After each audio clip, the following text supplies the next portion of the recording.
morning po. Ma'am, maraming lugar po sa bansa yung nakaranas po ng rotational brownouts nitong mga nakaraang araw dahil po sa power supply disruptions. Meron po bang direktiba si Pangulong Marcos Jr. sa DOE, lalo na po apektado rin yung mga medical na pangangailangan po ng ating mga kababayan? Opo, at umaksyon po agad ang Department of Energy at ito po ang kanilang mensahe na ipapaabot natin sa taong bayan. And I quote, "Under the directive of President Ferdinand R. Marcos Jr., to immediately stabilize grid conditions and protect consumers from power disruptions, the DOE swiftly ordered NGCP's restoration of affected transmission lines, which are Tayabas Ilijan 500 kV and Dasmariñas Ilijan 500 kV line. Actively work with generating companies to safely synchronize affected supplies capacities back on the grid. Mobilize the Grid Reliability Task Force with ERC, IEMOP, Transco, and PSALM, and directed NGCP to provide a full technical and incident reporting to ensure accountability and the safe return of critical capacities to the grid." End of quote. From the DOE po to.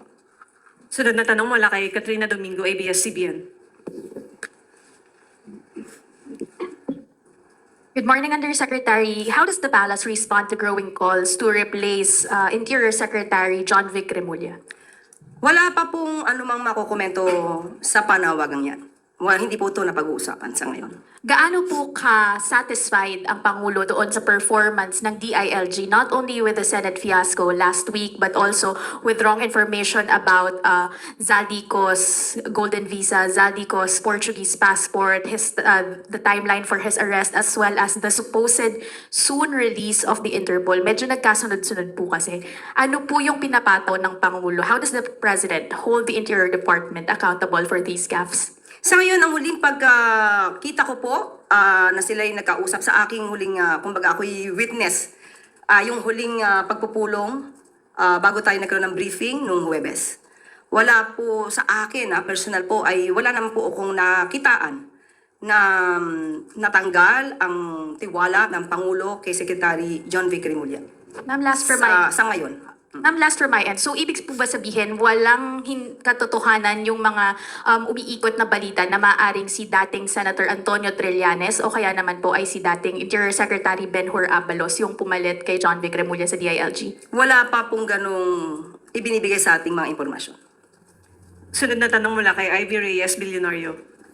Hi, Yusa. Good morning. On serving Senator Bato his warrant, Attorney Nery Colmenares said the government can fine Senator De La Rosa with all its intelligence fund. Kung gugustuhin daw po ng gobyerno, makahanap naman po talaga si Senator Bato. Since the senator has now escaped twice, how is the administration utilizing its resources to hold the senator to account? So sinasabi po pa talaga natin na siya'y tumakas. Sa unang pagkakataon, nung nabanggit po ni Ombudsman Remulla na may warrant of arrest, ito naman po ay hindi pa nasa sa publiko. So, hindi naman natin masasabing siya'y tumakas, kundi siya'y nagtatago lamang para siguro hindi siya maabot ng kamay ng batas. Sa pangalawang pagkakataon, maaari nating sabihin na siya talaga ay tumalilis dahil nabanggit na may warrant of arrest na inisyo ang ICC. Nakita naman po niyo kung paano magtrabaho ang ehekutibo. At siguro ang dapat lang mangyari dito ay wag natin pabayaan ang may mga masamang balak na paligtasin ang dapat na managot. And ma'am, the OSG also gave a strong-worded comment that a sitting senator running away from the very courts that he's seeking relief from should be denied of his pleas. We understand Malacanang leaves all opinions to the courts, but doesn't the palace see a need for a stronger stance, especially now that this has reached international traction? Kitang-kita po natin kung ano mismo ang binanggit ng OSG. Nabanggit na sa ngayon ay tinuturing na isang pugante itong si Senator Bato de la Rosa. So, napakalaking mensahe po ito ng ibig sabihin tayo pong lahat ay dapat naging mapanuri kung ano dapat ang ipatupad na batas at kung sino ba dapat din ang makita natin na nagtotolerate sa paggawa ng hindi maganda, paggawa ng labag sa batas. Follow-up question mula kay Maricel Lili, TV5. Yusa, good morning. So how does the palace view those personalities like Senator Robin Padilla who allegedly helped Senator Bato to leave the Senate premise? Magkakaroon po ng pag-iimbestiga at nakita po rin natin ang mga namutawi sa bibig ni Senator Robin Padilla at that time na siya pa ay isang ordinaryong citizen, na kapag sinabi niya na kapag kami nagsisilbing warrant of arrest ay dapat na sumuko. Pero bakit hindi natin nadidinig mismo kay Senator Robin Padilla ang ganong mga salita patungkol sa kanyang kaalyado na si Senator Bato de la Rosa? Meron bang ibang pagtingin? Meron bang tinititigan? At merong tinitignan lamang? So, kung sino dapat na managot dito, kung mayroong mga pagkukulang at may lumabag sa batas, mayroong nagtatakas o nagpapatakas, dapat lang din po tayo mga Pilipino ay maging mapanuri sa mga nagiging aksyon ng ating mga public servants. Sunod na tanong mula kay Samuel Medinilla, Business Mirror. Good morning po, ma'am. I-ask ko lang po if President Marcos has already accepted the offer of ADB for a 1.75 billion financing assistance. According sa DBM, ang alok po na ito na financing mula sa ADB ay isang malaking tulong at malinaw na nagpapakita ng tiwala sa ating development partners sa kakayahan ng pamahalaan at tumugon sa mga pandaigdigang hamon. Gayunpaman, ayon sa DBM, ito ay kailangan dumaan pa rin sa kaukulang proseso ng pagsusuri at pag-aproba ng pamahalaan. Kailangan pong aralin ng Department of Finance ang terms and conditions ng financing upang matiyak na ito ay naaayon sa fiscal and debt management objectives ng pamahalaan. Clarify ko lang, ma'am. Bali, loan po ba siya or grant? Pinag-aaralan pa to, so most probably loan ito. Pero wala po tayong authority na magbigay ng anuman detalye dito kundi ang DBM lamang po. On another topic na lang po. Update lang po kung meron na magre-request na po ba yung Executive Department for a supplemental budget sa Congress for its Middle East response. Okay, ayon din po sa DBM at nakausap po natin sila. Tungkol naman sa posibilidad ng supplemental budget, wala pang pinal na desisyon. Sa ngayon, ang anumang susunod na hakbang ay ibabatay sa magiging resulta ng interagency assessment, fiscal space ng pamahalaan at aktual na pangangailangan ng ating response measures. I-ask ko lang, ma'am, kung ipag-uusapan po kaya ito kung matutuloy yung LEDAC at saka yung uplift meeting tomorrow po. Walang nakaschedule na LEDAC, pero may nakaschedule na uplift.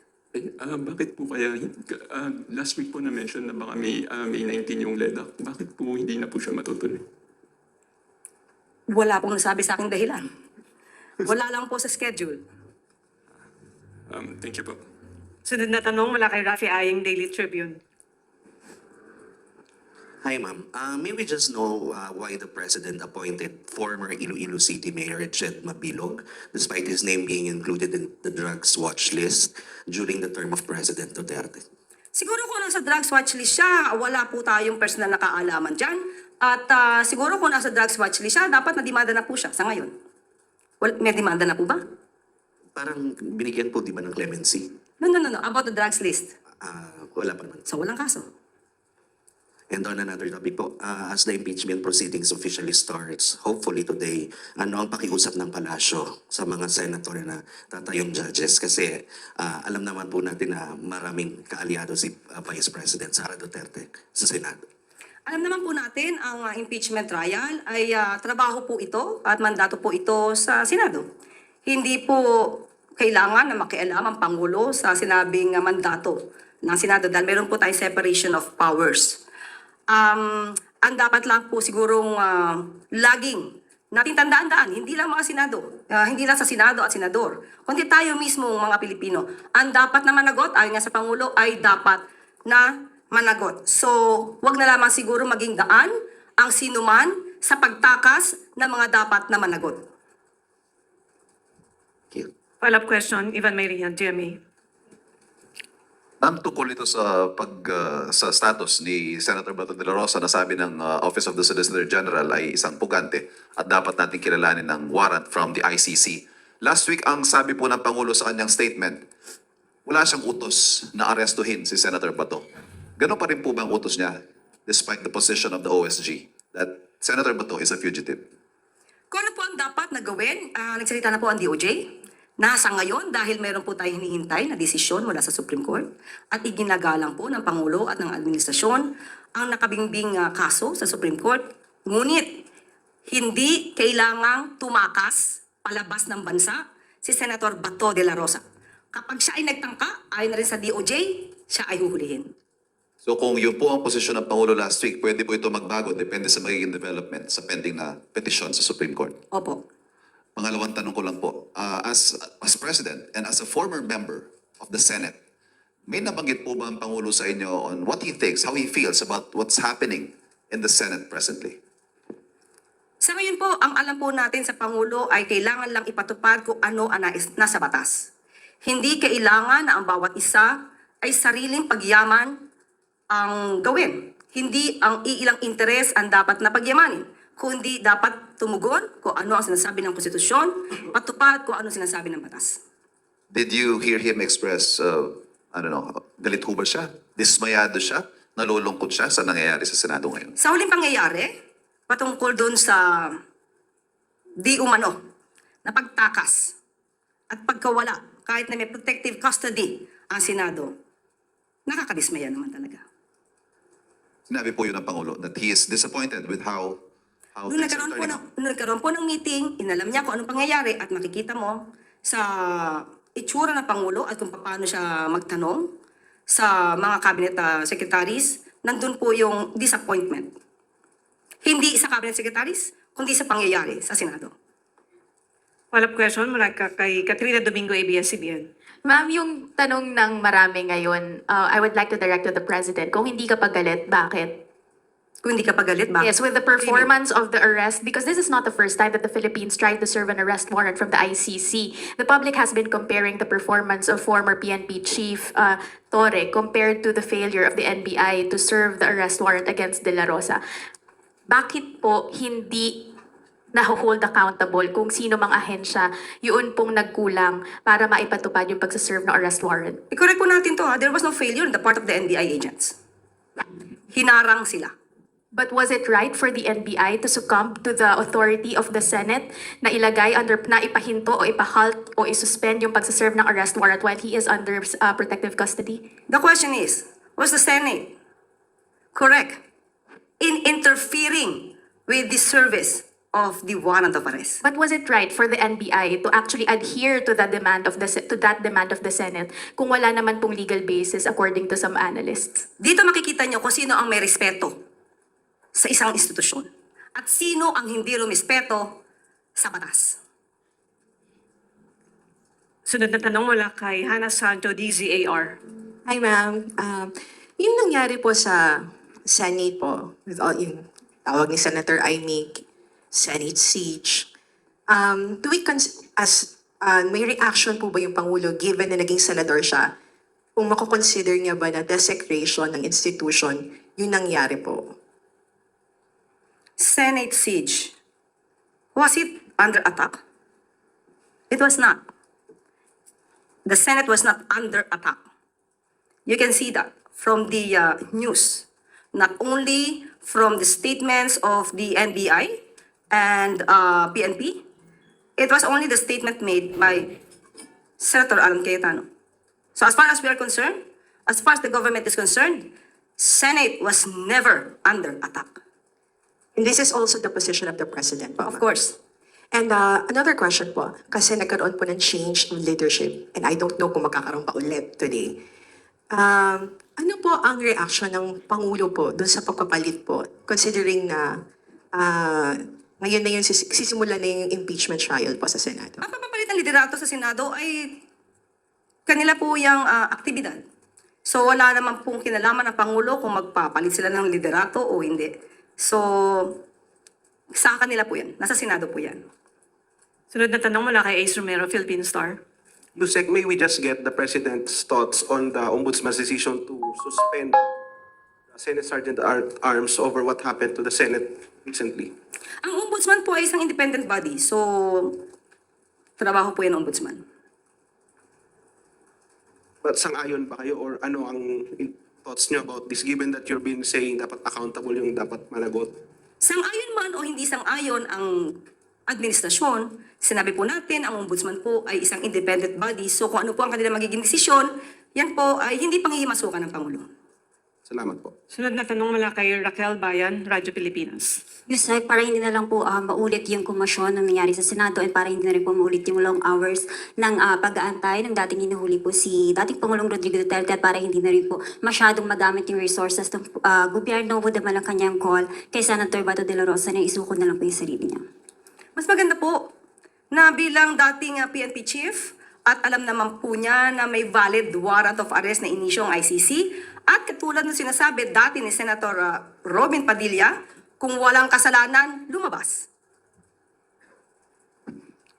And Yusek, yung sa nalalapit po na impeachment, naniniwala po ba yung Malacanang na magiging credible po yung Senate na tumayo bilang impeachment court kasi po may mga senators po tayo na may mga kaso sa Ombudsman and ICC and other. Hindi natin mabibigyan ng anumang paghuhusga sa ngayon. Ang mga magiging senator judges, nasa kanila po yan. Tandaan lamang po nila na sila ay halal ng bayan. Nung sila ay nangangampanya, nangako sila na sila ay magsisilbi para sa taong bayan, hindi para sa iisang tao lamang. At yun nga lamang po, huwag sila magsilbi, katulad ng sinabi natin, na maging daan para sa pagtakas ng dapat na managot. Follow-up question mula kay Ivy Reyes, Bilyonaryo. Isang follow-up lang po din sa statement niyo that the Senate was never under attack. So, can we get a categorical answer if the palace shares this, the sentiment of the NBI that it was staged? I cannot say anything about that. I cannot make a judgment if it is staged, orchestrated, planned. But you can assess that from the reports also made by some journalists, some reporters. So kayo na po mag-assess.